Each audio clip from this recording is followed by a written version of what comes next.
ओम गंग गणपतये नमो नमः।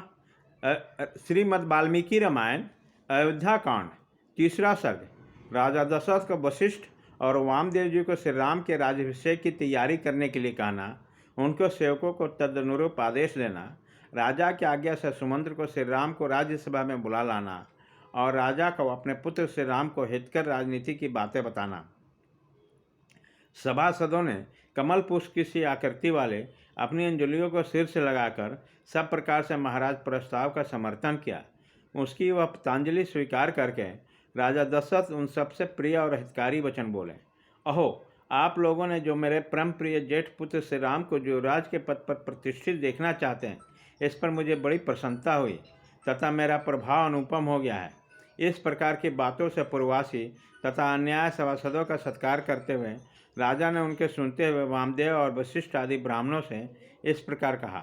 यह चैत्र मास बड़ा सुंदर और पवित्र है, इसमें सारे वन उपवन खिल उठे हैं। अतः इस समय श्री राम का युवराज पद पर अभिषेक करने के लिए आप लोग सब सामग्री एकत्र कराइए। राजा की यह बात समाप्त होने पर सब लोग हर्ष के कारण महान कोलाहल करने लगे। धीरे धीरे उस जनों के शांत होने पर प्रजापालक नरेश दशरथ ने मुनि परवर वशिष्ठ से ये बात कही। महाराज, श्री राम के अभिषेक के लिए जो क्रम आवश्यक हो उसे सांगोपांग बताइए और आज ही उन सबको तैयारी करने के लिए सेवकों की आज्ञा दीजिए। महाराज की वचन सुनकर मुनिवर वशिष्ठ ने राजा के सामने हाथ जोड़कर खड़े हो गए।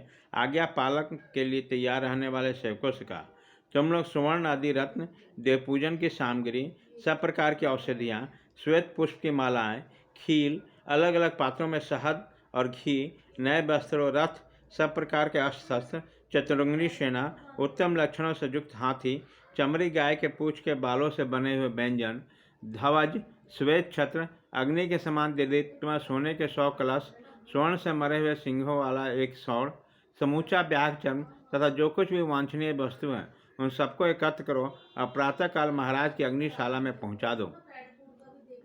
अंतःपुर तथा समस्त नगर के सभी दरवाजों को चंदन और मालाओं से सजा दो तथा ऐसे धूप सुलगा दो जो अपने सुगंध से लोगों को आकर्षित कर ले। दही, दूध और घी आदि से संयुक्त उत्तम एवं गुणकारी अन्न तैयार कराओ जो 1,00,000 ब्राह्मण भोजनों के लिए प्राप्त हो। कल प्रातःकाल श्रेष्ठ ब्राह्मणों को सत्कार करके उन्हें वह अन्न प्रदान करो। साथ में घी, दही, खील और पर्याप्त दक्षिणाएं भी दो। कल सूर्योदय होते ही स्वस्ति वाचन होगा। इसके लिए ब्राह्मणों को निमंत्रित करो और उसके लिए आसनों का प्रबंध कर लो। नगरों में सब और पताकाएँ फहराई जाएगी तथा राजमार्गों पर छिड़काव कराया जाए। समस्त तालजीवी अर्थात संगीत निपुण पुरुष और सुंदर वेशभूषा में विभूषित नर्तकियाँ राजमहल की दूसरी जोड़ी में पहुंचकर खड़ी रहे। देवों मंदिरों में तथा चैत्य वृक्ष को नीचे चौराहे पर जो पूजनीय देवता हैं उन्हें प्रत्येक प्रत्येक भक्ष्य भोजन पदार्थ एवं दक्षिणा प्रस्तुत करना चाहिए। लंबी तलवार लिए एवं गोधा चरम के बड़े दस्ताने पहने कमर कसकर तैयार रहने वाला सूरवीर योद्धा स्वस्थ वस्त्र धारण करके महाराज के महान अवैधशाली आंगन में प्रवेश करें। सेवकों को इस प्रकार कार्य करने का आदेश देकर दोनों ब्राह्मण वशिष्ठ और वामदेव ने पुरोहित द्वारा संपादित होने योग्य क्रियाओं का स्मरण पूर्ण किया। राजा के बताए हुए कार्यों का अतिरिक्त जो भी शेष आवश्यक कार्य कर्तव्य था उन दोनों से पूछकर राजा ने स्वयं ही संपन्न किया। तदनंतर महाराज के पास जाकर प्रसन्नता और हर्ष से बने हुए दोनों दी श्रेष्ठ बोले। राजन, आपने जैसे कहा था उसके अनुसार सब कार्य संपन्न हो गया। इसके बाद तेजस्वी राजा दशरथ ने सुमंत्र से कहा, सखे पवित्रात्मा, श्री राम को तुम शीघ्र यहाँ बुला लाओ। तब जो आज्ञा कहकर सुमंत्र गए और राजा के आदेशानुसार रथियों में श्रेष्ठ श्री राम को रथ में बैठा कर ले आए।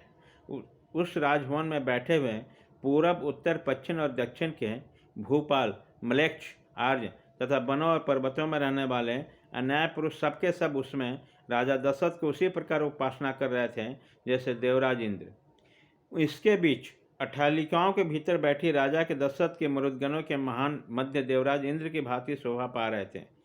उन्होंने वहाँ से अपने पुत्र श्री राम को अपने पास आते देखा, जो गंधर्व राज के समान तेजस्वी थे। उनका पौरुष संसार में विख्यात था।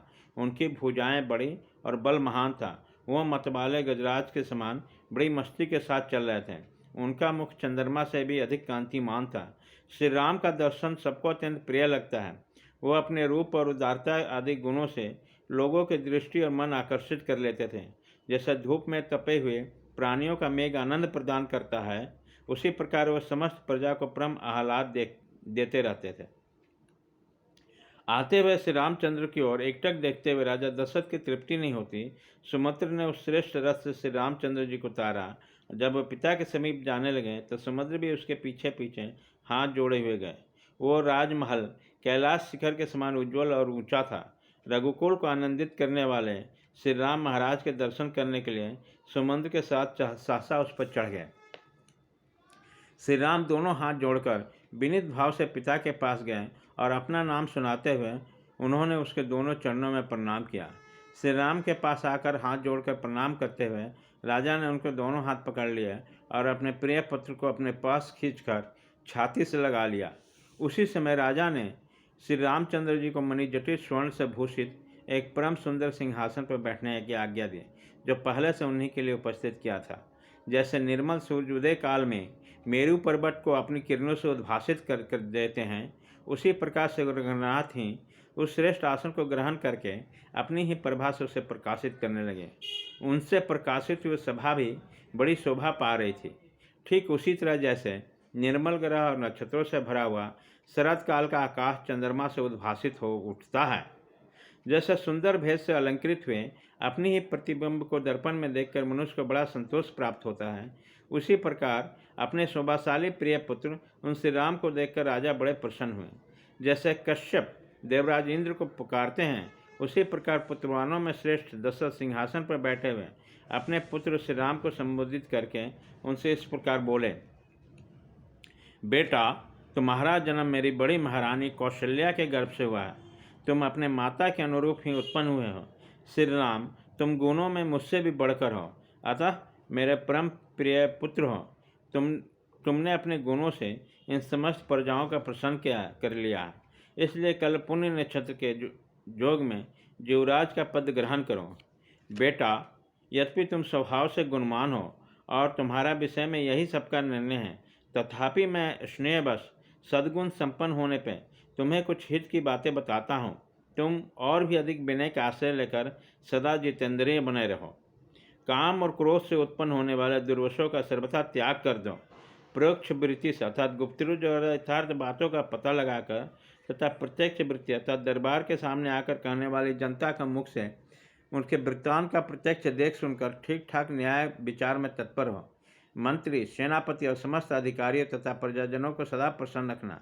जो राजा कोष्ठागार, भंडारगृह तथा शस्त्रागार आदि के द्वारा उपयोगी वस्तुओं का बहुत बड़ा संग्रह करके मंत्री, सेनापति और प्रजा आदि समस्त प्रकृतियों का प्रेम मानकर उनके प्रति अनुरक्त एवं प्रसंग रखते हुए पृथ्वी का पालन करता है, उसके मित्र उसी प्रकार आनंदित होते हैं जैसे अमृत को पाकर देवता प्रसन्न होते हैं।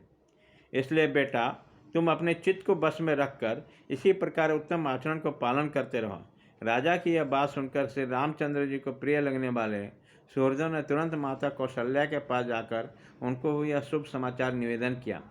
नारियों में श्रेष्ठ कौशल्या ने यह प्रिय संवाद सुनने वाले उन सहृदयों को तरह तरह के रत्न, स्वर्ण और गौवें पुरस्कार रूप में दी। इसके बाद श्री रामचंद्र जी राजा को प्रणाम करके रथ पर बैठे प्रजाजनों से सम्मानित होते हुए अपने शोभाशाली भवन में चले गए। नगर निवासी मनुष्यों ने राजा की बात सुनकर मन ही मन अनुभव किया कि हमें शीघ्र ही अभिष्ट वस्तु की प्राप्ति होगी। फिर भी महाराज की आज्ञा लेकर अपने घर के हो गए और अत्यंत हर्ष में भरकर अभिष्ट सिद्धि के उपलक्ष्य में देवताओं की पूजा करने लगे। इस प्रकार श्री वाल्मीकि निर्मित और रामायण आदि काम अयोध्या कांड में तीसरा सर्ग पूरा हुआ।